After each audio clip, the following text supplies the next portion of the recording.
नमस्कार संस्कृत के प्रिय विद्यार्थियों, आप सभी का बहुत बहुत स्वागत है मैग्नेट ब्रेंस हिंदी मीडियम पर। मैं पंकज तिवारी। जैसा कि मैंने आपसे वादा किया था कि मैं बहुत जल्द अगला पाठ लेकर के आऊंगा, तो ध्यान रखिएगा। आज हमारा अगला पाठ कौन सा है? सुभाषतानी।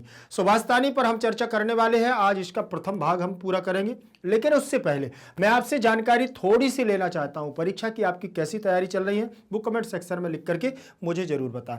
और हाँ, क्लास 7 से लेकर के क्लास 12 तक की संपूर्ण कक्षाओं की हिंदी मीडियम और इंग्लिश मीडियम के बहुत सुंदर तरीके से शिक्षकों के मार्गदर्शन में बहुत सुंदर सुंदर नोट्स तैयार करवाए गए हैं। तो मैग्नेट ब्रेंस में ये नोट्स बहुत ही अच्छा अवसर लेकर के आए हैं परीक्षा में अंक प्राप्त करने का। वो कहां से मिलेंगे?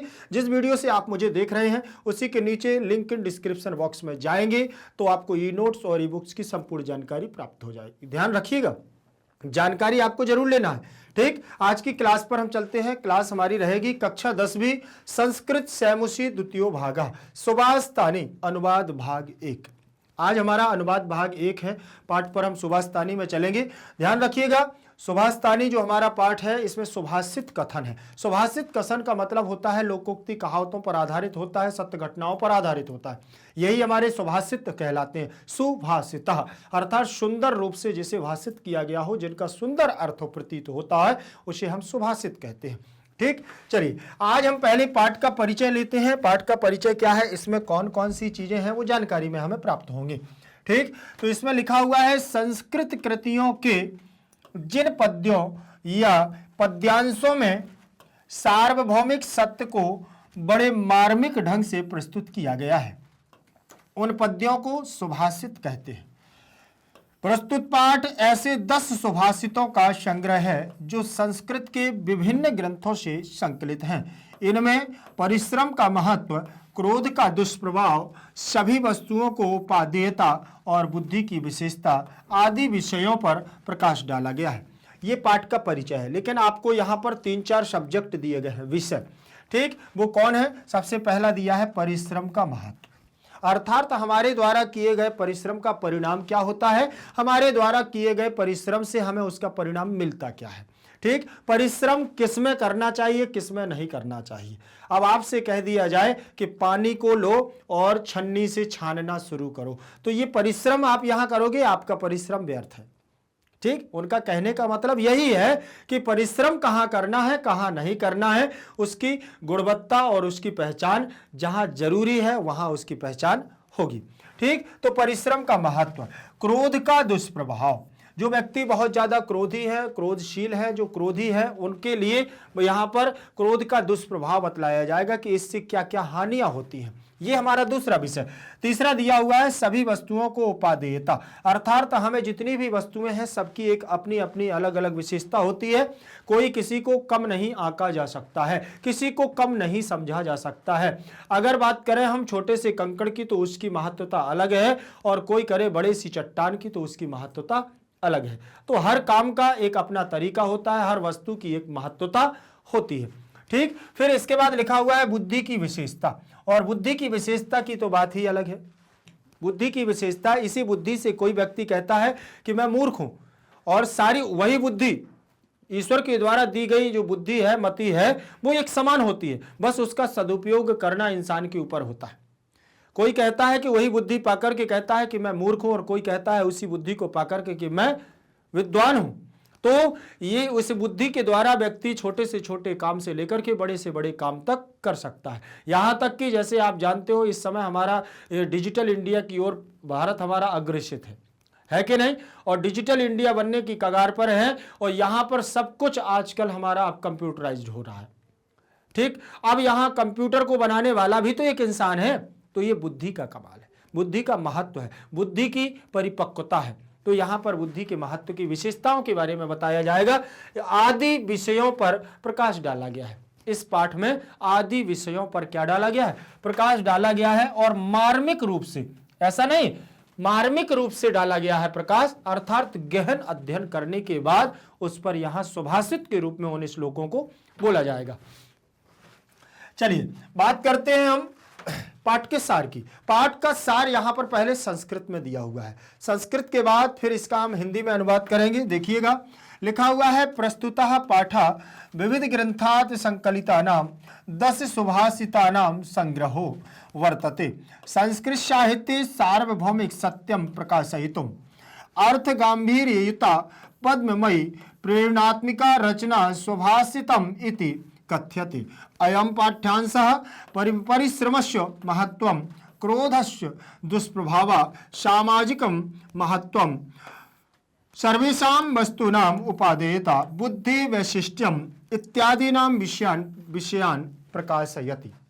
ठीक, अब यहां पर उन्होंने कहा प्रस्तुत पाठा, मतलब यह प्रस्तुत पाठ विविध ग्रंथात माने अनेक विभिन्न ग्रंथों के द्वारा, विविध ग्रंथों से संकलिता नाम माने संकलित 10 सुभाषिता नाम, मतलब यहां पर जो 10 सुभाषित श्लोक दिए जा रहे हैं वो विभिन्न ग्रंथों से लिए गए हैं। संग्रहो माने एकत्रित किए गए हैं, संग्रहित है। संस्कृत साहित्य में सार्वभौमिक सत्यम प्रकाशयितुम, अर्थात संस्कृत साहित्य में सार्वभौमिक सत्य जो वास्तविकता में सत्य है उसी पर प्रकाश डाला गया है। यहाँ प्रकाश डालने के लिए कहा गया। अर्थ गांभीर्युता पद्ममयी, जो यहाँ के पद दिए गए हैं, जो यहाँ पर श्लोक दिए गए हैं, उनका अर्थ गंभीर होगा। गंभीर का मतलब यहाँ गंभीर होगा, मार्मिक होगा, बहुत गूढ़ अध्ययन करने के बाद उस अर्थ तक पहुंचे हैं। ठीक, प्रेरणात्मकम रचना और प्रेरणा देने वाली रचनाएं भी यहां पर विद्यमान है। सुभाषितम इति कथ्यते, और जो प्रेरणा देता है और जो जिसका अर्थ गंभीर होता है, जिसे हम लोकोक्ति कहावत के रूप में जानते हैं, वही उसी को हम क्या कहते हैं, सुभाषित, सुभाषितानी कहते हैं, उसे हम सुभाषित कहते हैं। जो सत्य घटनाओं पर आधारित होता है, ऐतिहासिक घटनाओं पर आधारित होता है, उसी को हम क्या कहते हैं, सुभाषित कहते हैं। यहां लिखा हुआ है अयम पाठ्यांश, यह पाठ का अंश, यह पाठ का अंश। यहां पर क्या क्या विषय दिए गए हैं, उन्होंने कहा इस पाठ में जो अंश स्वरूप में दिए गए हैं, परिश्रमस्य महत्वम, पहले परिश्रम का महत्व, दूसरा दिया गया है क्रोधस्य दुष्प्रभाव, क्रोध के दुष्प्रभाव अर्थात जो उससे हमें होने वाली हानियां हैं। सामाजिक महत्वम, समाज का क्या महत्व है, समाज के बारे में जानने की क्या महत्वता है। सर्वेषां वस्तूनाम उपादेयता, सभी वस्तुओं की क्या उपादेयता है, इसके बारे में यहां पर बतलाया गया। बुद्धि वैशिष्ट्यम, बुद्धि की विशेषता, हम इस बुद्धि के द्वारा क्या करते हैं क्या नहीं करते हैं, ये बुद्धि की विशेषता के बारे में यहां बतलाया गया है। ठीक, एक आपने कहावत सुनी होगी कि अक्ल बड़ी की भैंस, सुना है ना, अक्ल बड़ी की भैंस, अर्थात जो अक्ल होती है वो हमारी बुद्धि है।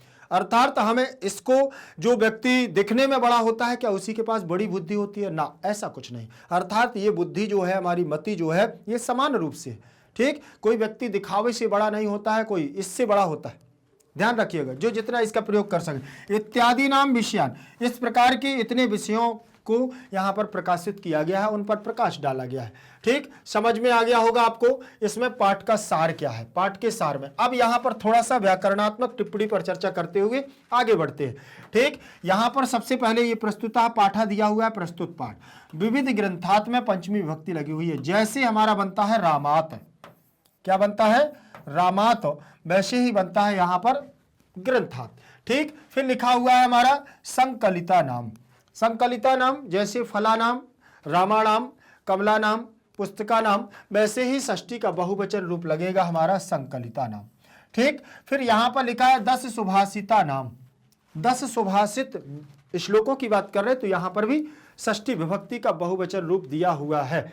ठीक, ता नाम, सुभाषिता नाम, देखो संकलिता नाम, तो षष्ठी विभक्ति का बहुवचन जैसे हमारा बनता है फला नाम, फला नाम दिया हुआ है ना, फला नाम। फिर संग्रहों की, मतलब संग्रह का मतलब होता है एकत्रित करना या इकट्ठा करना। वर्तते मतलब है। ठीक, संस्कृत साहित्य आपने देखा होगा कि हमारा सप्तमी विभक्ति एक वचन में रूप बनता है रामे। ठीक, और यहां पर मैं सत्य के रूप चलाऊंगा तो सत्य, साहित्य के रूप चलाऊंगा तो साहित्या, क्या बनेगा, साहित्या, और सप्तमी विभक्ति में साहित्य बनेगा, साहित्य ऐसे बनेगा। ठीक, लास्ट में फल के रूप चलेंगे तो फले बनेगा नपुंसक लिंग में, तो साहित्यम, साहित्य, साहित्यानि ऐसे बनेगा। तो प्रथमा द्वितीय हमारा ये समान रहेगा, लास्ट में ऐसे बन जाएगा। तो संस्कृत साहित्य सप्तमी विभक्ति का एक वचन रूप दिया है। सार्वभौमिकम अर्थात सार्वभौमिक, और जो सार्वभौमिक है, यथार्थ रूप से है, सत्यम माने सत्य को, प्रकाशयितुम माने प्रकाश करने के लिए। ठीक, तुमुन प्रत्यय लग करके यहाँ पर प्रकाशयितुम बना हुआ है, ध्यान रखिएगा। क्या लगा हुआ है?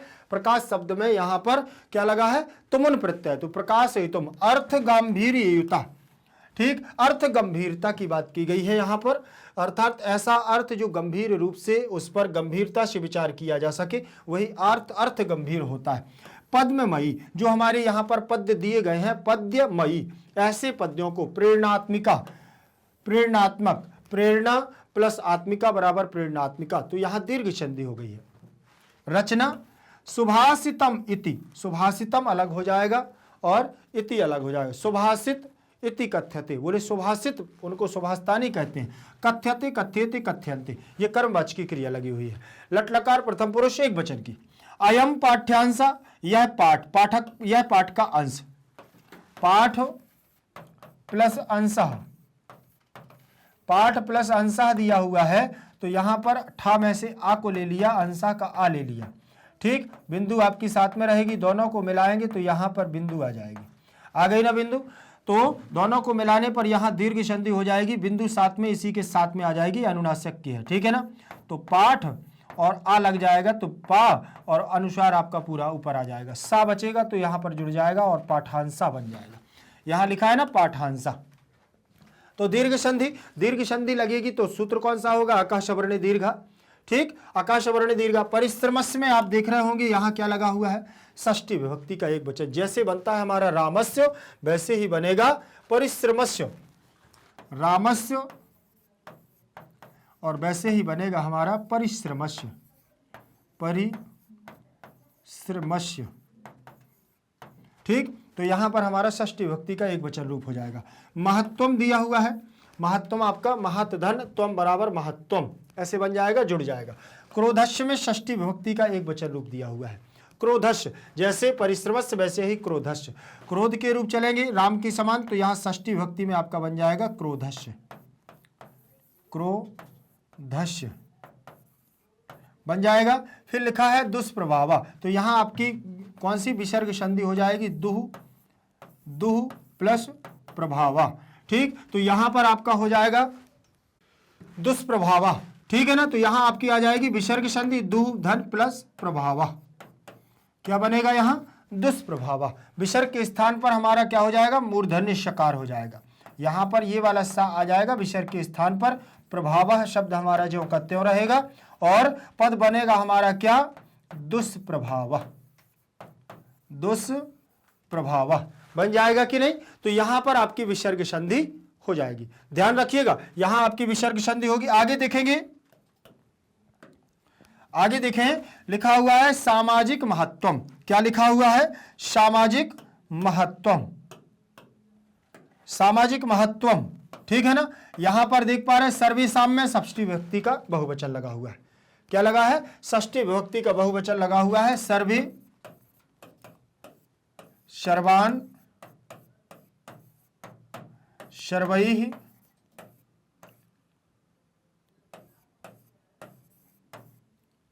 यहां बनेगा आपका सर्वेभ्य,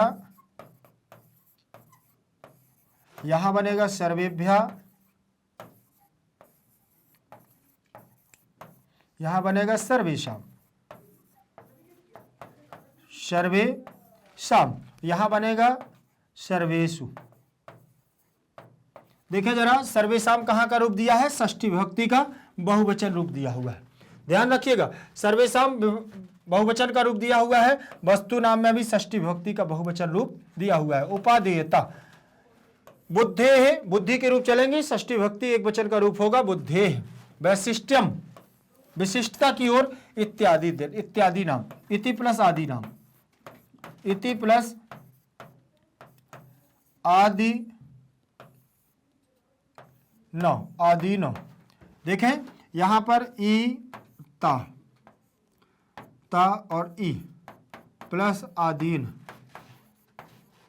दिया हुआ है, फिर इसके बाद ई के बाद या हो जाएगा, ई, ता, या हो गया।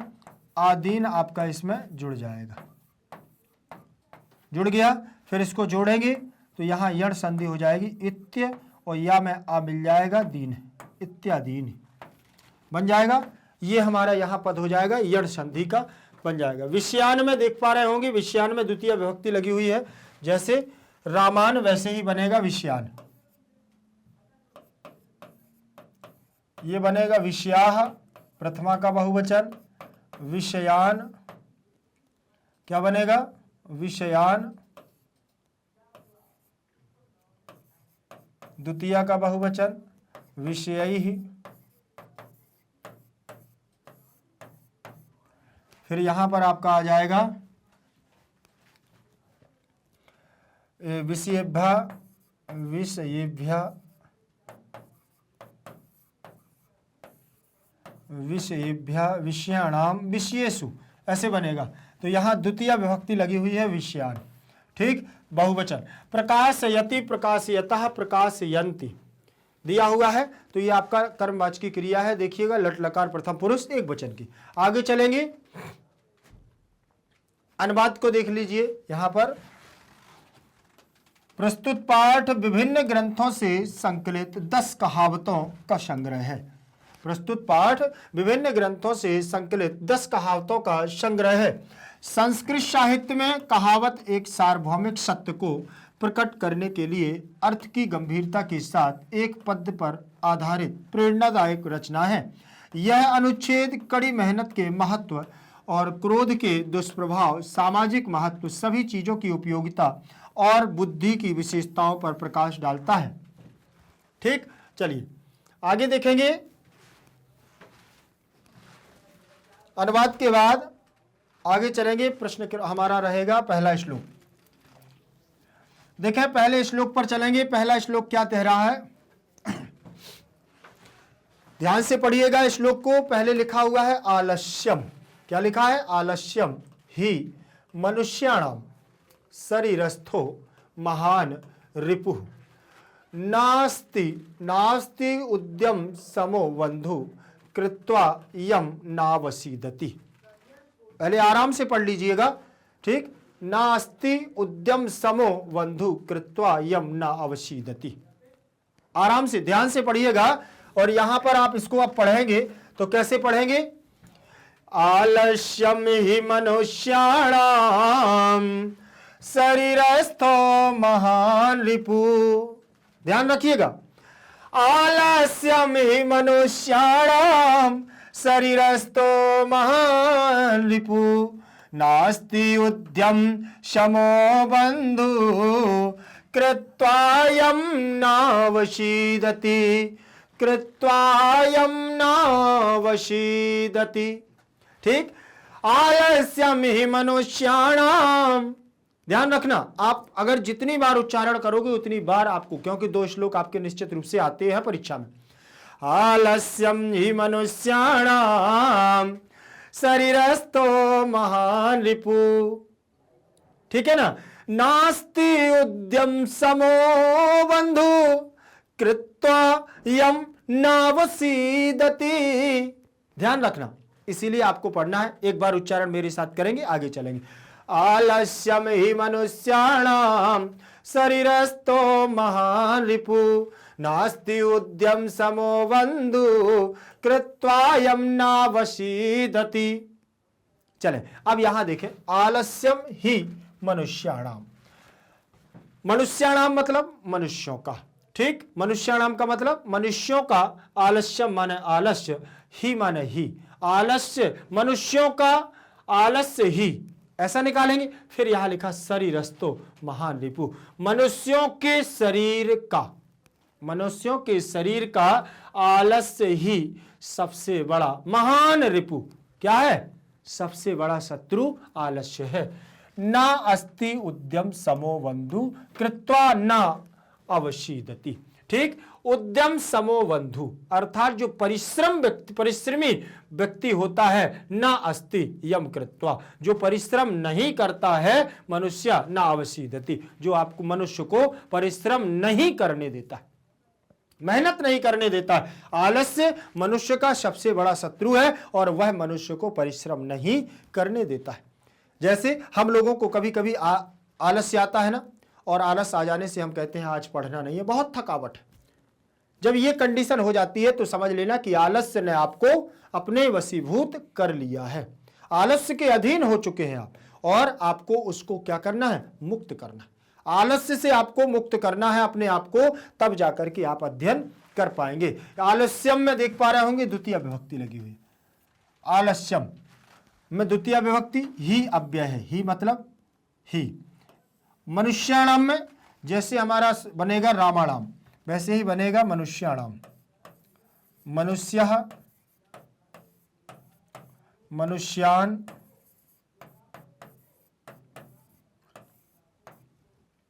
मनुष्यैः, मनुष्यैः, मनुष्येभ्यः,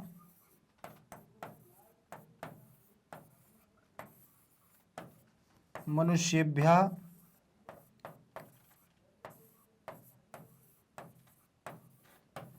मनुष्याणाम, मनुष्याणाम, और लास्ट बनेगा आपका मनुष्येषु, सप्तमी का बहुवचन। ठीक, तो यहां मनुष्याणाम आप देख पा रहे होंगे, यहां लिखा है मनुष्याणाम, षष्ठी विभक्ति का बहुवचन। शरीरस्थः, शरीरस्थः, यहां पर विसर्ग होगा, मां की वजह से यहां पर क्या हो गया है, ओ हो गया है, विसर्ग के स्थान पर विसर्ग की संधि हो गई है।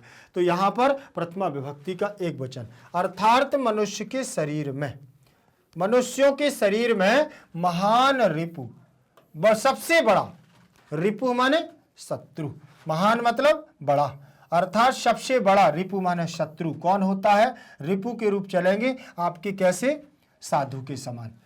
रिपुहु, रिपुम, रिपुना, रिपुणा।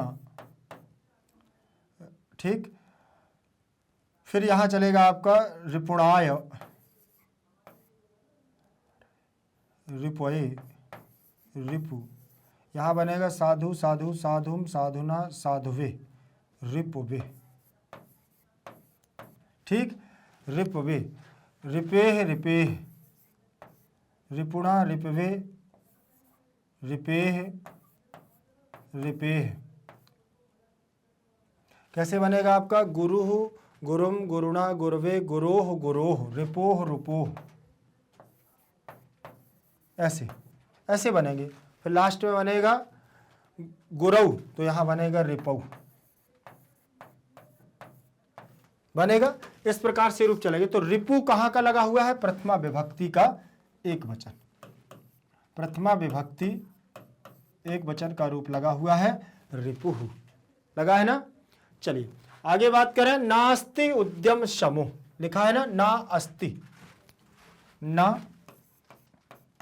प्लस अस्ति प्लस उद्यम,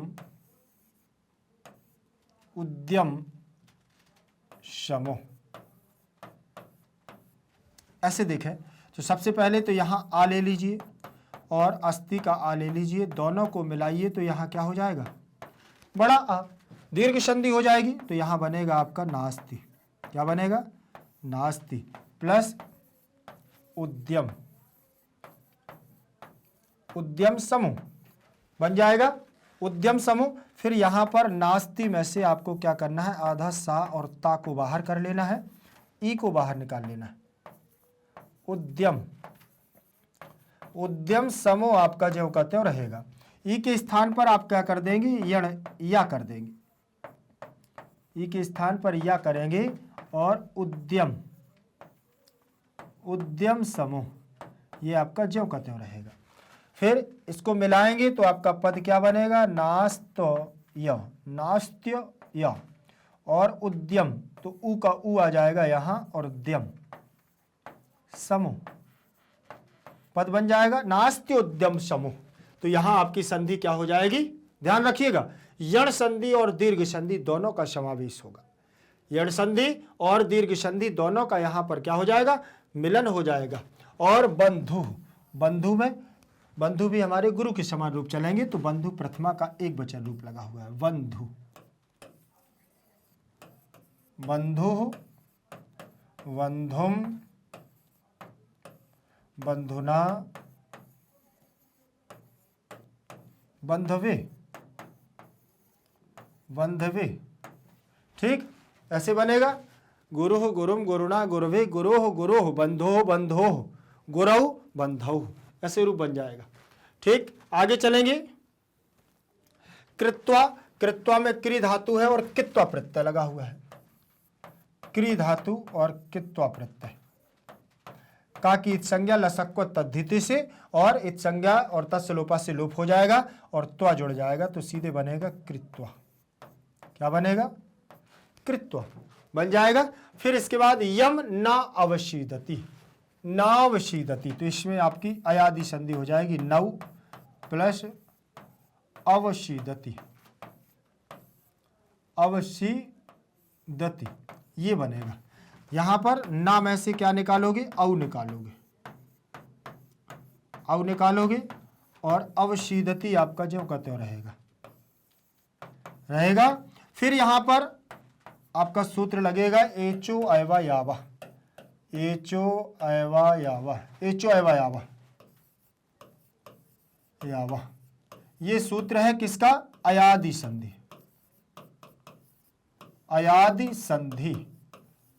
यहां पर ये एचों को क्रमशः अयादिक आदेश ए ओ आई औ, ये चार वर्ण दिए हुए हैं जो एच प्रत्याहार में आते हैं। ए को हो जाएगा अय, ओ को होता है औ, आई को होता है आय और औ को होता है आओ। ठीक, अब यहां औ है तो औ के स्थान पर क्या हो जाएगा? आओ हो जाएगा, आओ हो गया। फिर यहां अवशीदति हो जाएगा, अवशीदति हो गया। आओ को इसमें मिलाएंगे तो बनेगा नाव, आपका हलंत रहेगा वह, लेकिन अवशीदति का आ इसमें समाहित हो जाएगा और वह, ठीक है ना, क्या रहेगा? वह और शीदति, नावशीदति, सीदति। ठीक, ये आपका यहां बन जाएगा नावशीदति। समझ में आया? फिर यहां पर एक आ है जो हमारा आओ, ये वाला वा, यहां पर भी वा आ जाएगा। ये वा कहां जाएगा? नाव सीदति बनेगा, औ को अव आदेश हो जाएगा और दीर्घ संधि हो जाएगी। तो यहां पर अब यहां एक बार तो ये हो गया अयादि संधि। अब यहां पर आपको देखना है कि ना प्लस अवशीदति, ना प्लस अवशीदति। एक बार तो अयादि संधि यहां पर हो गई, एक बार वा का एक लोप होकर के अवशीदति। अब बन जाएगा यहां दीर्घ संधि। इससे आ ले लेना है सीधे, इससे आ ले लेना है और यहां बड़ा आ बना देना है। बड़ा आ बनाएंगे तो यहां ना आपका आधा हो जाएगा और यहां से व सीदति, व सीदति। ये आपको ज्यादा सरल लग रही होगी दीर्घ संधि, और वैसे भी संधि तो दीर्घ संधि बहुत सरल ही है। ठीक, तो ये सीदति बन गया, तो ये इसमें दीर्घ संधि भी आप लगा सकते हैं। ठीक, चलिए आगे देखें। ये अन्वय, अन्वय को देखिए। अन्वय का मतलब होता है व्यवस्थित क्रम। व्यवस्थित क्रम में कैसे रखा जाता है उसको ध्यान से देखिएगा। लिखा हुआ है मनुष्याणाम शरीरस्था महान शत्रु आलस्यम उद्यम समा बंधु न अस्ति या यम कृत्वा मनुष्य न अवशीदति, न अवशीदति। ये हमारा व्यवस्थित क्रम होता है जिससे कि छंदोबद्ध रचना को सही अर्थ में प्रतीत करा सके। वो हमारा क्या हो जाएगा? यहां पर अर्थ हो जाएगा। यहां पर देखिए शब्दार्थों को शब्दार्थ दिए हुए हैं। रिपुह, रिपुह का मतलब होता है शत्रु, रिपुह का मतलब शत्रु। नास्ति उद्यम समूह का मतलब नहीं है परिश्रम के समान, नहीं है परिश्रम के समान, मेहनत के समान। अवशीदति का मतलब दुखी होता है, अवशीदति का मतलब दुखी होना या दुखित होना, ग्लानि महसूस करना, दुखी होना। शब्दार्थ के बाद आप चलेंगे अनुवाद पर। इसका भावार्थ देख लें। मनुष्यों के शरीर में रहने वाला आलस्य ही सबसे बड़ा शत्रु है। मनुष्य के शरीर का सबसे बड़ा शत्रु कौन है? कौन है? आलस्य। आलस्य ही सबसे बड़ा शत्रु है। परिश्रम के समान कोई मित्र नहीं। परिश्रम के समान मतलब मेहनत करने वाले व्यक्ति के समान उसकी मेहनत से बड़ा कोई शत्रु, वो कोई मित्र नहीं। जिसको परिश्रम को करके मनुष्य कभी दुखी नहीं होता है। अर्थात उनका कहने का मतलब ये है कि जिस प्रकार से व्यक्ति अपने अंदर आलस को बैठालता है, वैसे उसको अपने अंदर मेहनत परिश्रम को बैठालना चाहिए। परिश्रम से बड़ा कोई मित्र नहीं है। अर्थात परिश्रम करने वाला व्यक्ति कभी दुखी नहीं रहता है, मेहनत करने वाला व्यक्ति कभी दुखी नहीं रहता है, और वो हमेशा हमेशा अपने कार्य में प्रगतिशील रहता है। यही उनका कहने का यहाँ तात्पर्य है। ध्यान से देखें, ठीक, ये भावार्थ हमारा था। दूसरा दिया हुआ है यहां पर श्लोक, दूसरा देखें यहां पर श्लोक में क्या दिया हुआ है।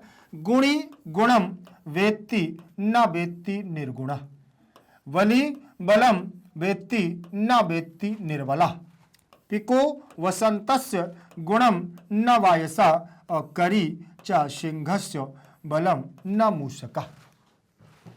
ध्यान देना, आपने दे ये नीति शतक का है, भर्तृहरि ने बहुत सुंदर ढंग से इसको बोला, ठीक। और आलस्यम ही मनुष्यणम, वो भी नीति शतक का है, भर्तृहरि ने बोला आलस्य के बारे में। तो यहां पर देखिए जरा उन्होंने क्या बोला है। गुणी गुणम वेत्ति न वेत्ति निर्बला निर्गुणा, बलि बलम वेत्ति न वेत्ति निर्बला, पिको वसंतस्य गुणम न वायसा, करी च सिंहस्य बलम न मूषकः। देखें, गुणी गुणम वेत्ति न वेत्ति निर्गुणा, बलि बलम वेत्ति न वेत्ति निर्बला, पिको वसंतस्य गुणम न वायसा, करी च सिंहस्य बलम न मूषका, करी च सिंहस्य बलम न मूषका, बलम न मूषका। कितनी सुंदर बात यहां पर कही है उन्होंने। आप समझने की कोशिश करें कि गुणी गुणम वेत्ति न वेत्ति निर्गुण, अर्थात आपके अंदर गुण है, आपके अंदर काबिलियत है, तो कोई काबिलियत वाला इंसान ही आपको पहचान सकता है। आपके गुणों की पहचान कोई गुणवान व्यक्ति ही पहचान सकता है, निर्गुण व्यक्ति नहीं। जिसके पास गुण ही नहीं है वो तुम्हारे गुण को क्या पहचानेगा। इसीलिए कहा कि गुणी गुणम वेत्ति न वेत्ति निर्गुणा, जिसके पास गुण होता है उसके गुण को गुणवान व्यक्ति ही पहचान सकता है, निर्गुण व्यक्ति नहीं। इसके बाद दूसरी पंक्ति देखें, बलि बलम वेत्ति न वेत्ति निर्बला, बलि बलम, अर्थात आपके अंदर कितनी ताकत है, कितनी हिम्मत है, ये एक पहलवान ही पहचान सकता है, एक बलशाली व्यक्ति ही पहचान सकता है कि आपके अंदर की क्षमता क्या है।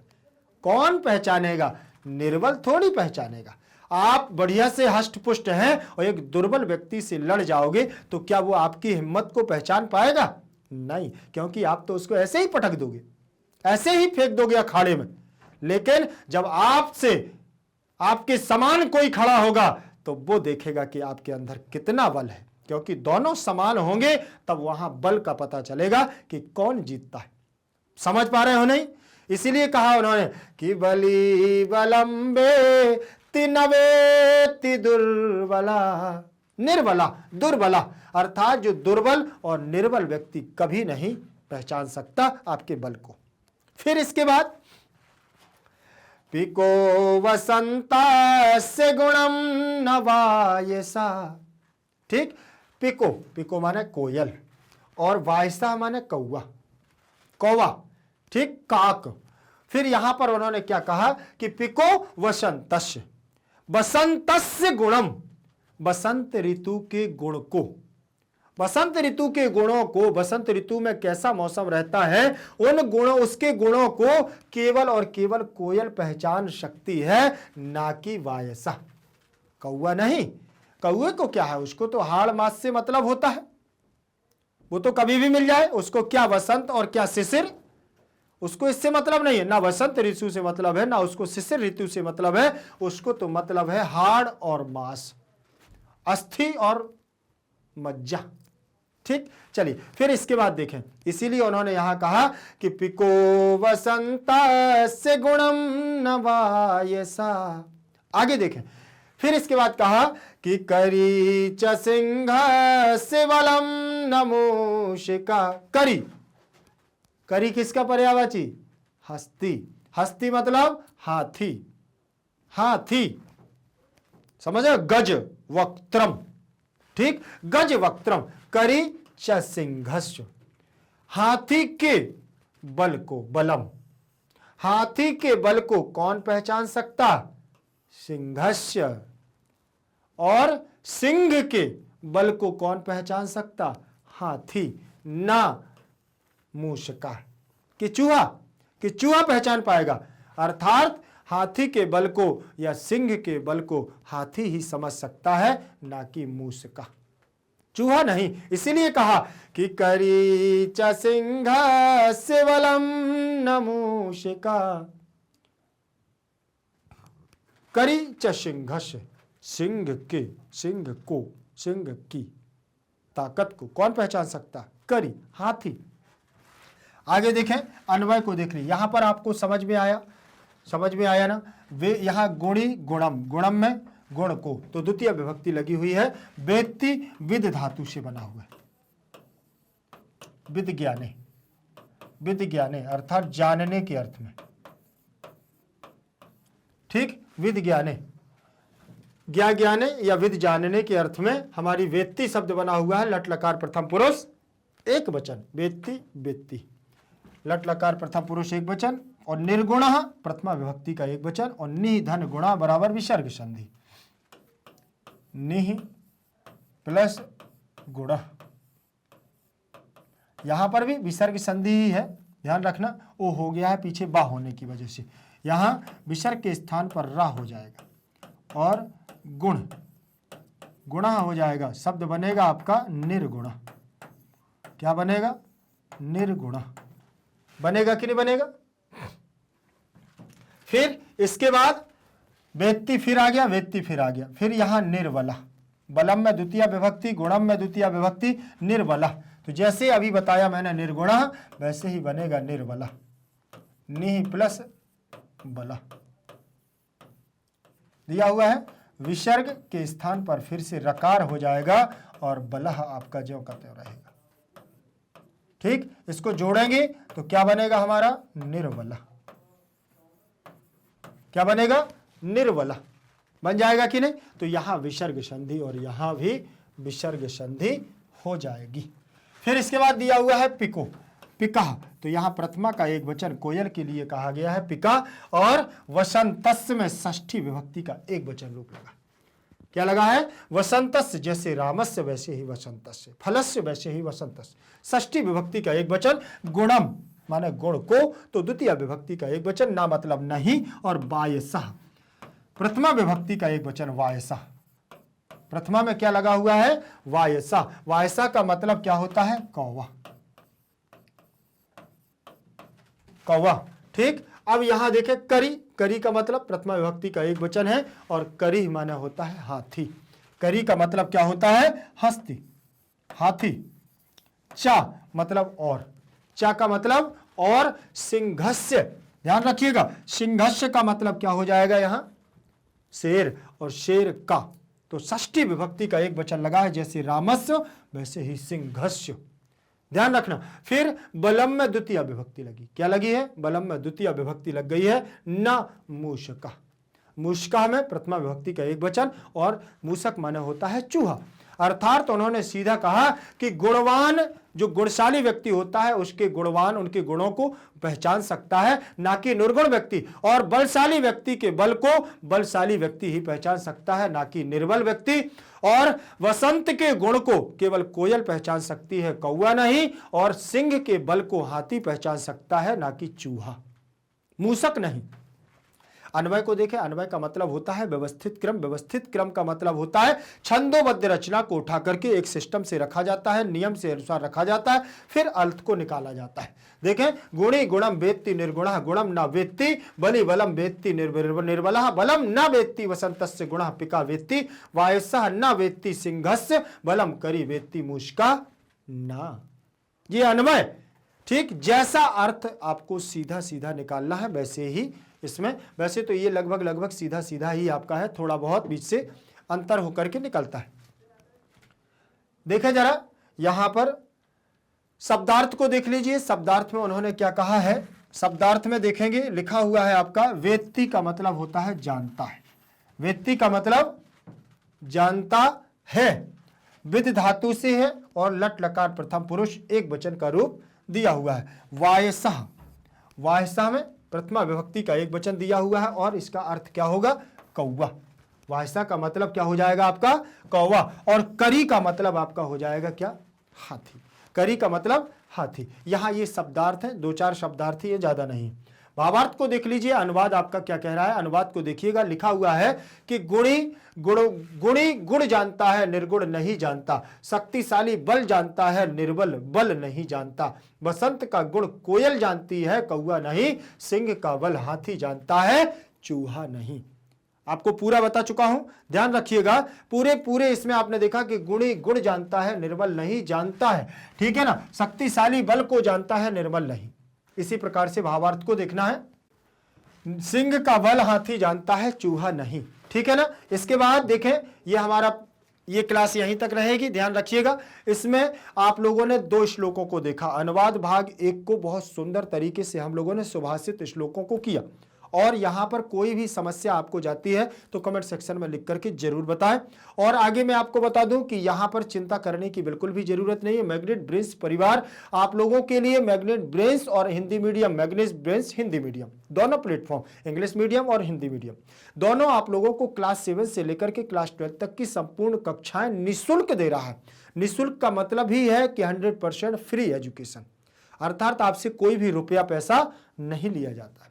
कोई भी रुपया पैसा नहीं लिया जा रहा है। यूट्यूब चैनल पर आपको संपूर्ण कोर्स के साथ सारी क्लासेस फ्री दी जा रही, ध्यान रखिएगा।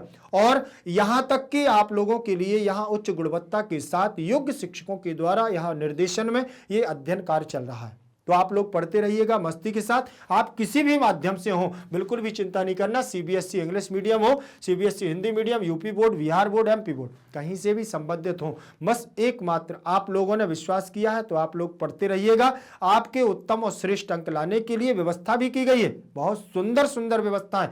मैग्नेट ब्रेन्स के द्वारा क्लास 7 से लेकर के 12 तक के बहुत सुंदर तरीके से शिक्षकों के मार्गदर्शन में नोट्स भी तैयार करवाए गए हैं। वो नोट्स आप तक कैसे पहुंचेंगे, आपको कैसे जानकारी मिलेगी, तो नीचे लिंक इन डिस्क्रिप्शन बॉक्स में जाएंगे तो ई नोट्स और ई बुक्स के माध्यम से संपूर्ण जानकारी आपको प्राप्त हो जाएगी। जल्दी कीजिएगा। और मैं आपको बता दूं कि ये जितने ज्यादा से ज्यादा हो सके, चाहे मित्र हो, सगे संबंधी, भाई बहन, कोई भी हो, सबको ये आप सूचित कर सकते हैं कि मैग्नेट ब्रेन्स के द्वारा बहुत सुंदर तरीके से नोट्स तैयार करवाए गए हैं जो परीक्षा के लिए उत्तम और श्रेष्ठ अंक लाने में हमारी मदद करेंगे। तो ध्यान रखिएगा, आप हमारे साथ बने रहिएगा। जयतु संस्कृतम, जयतु भारतम।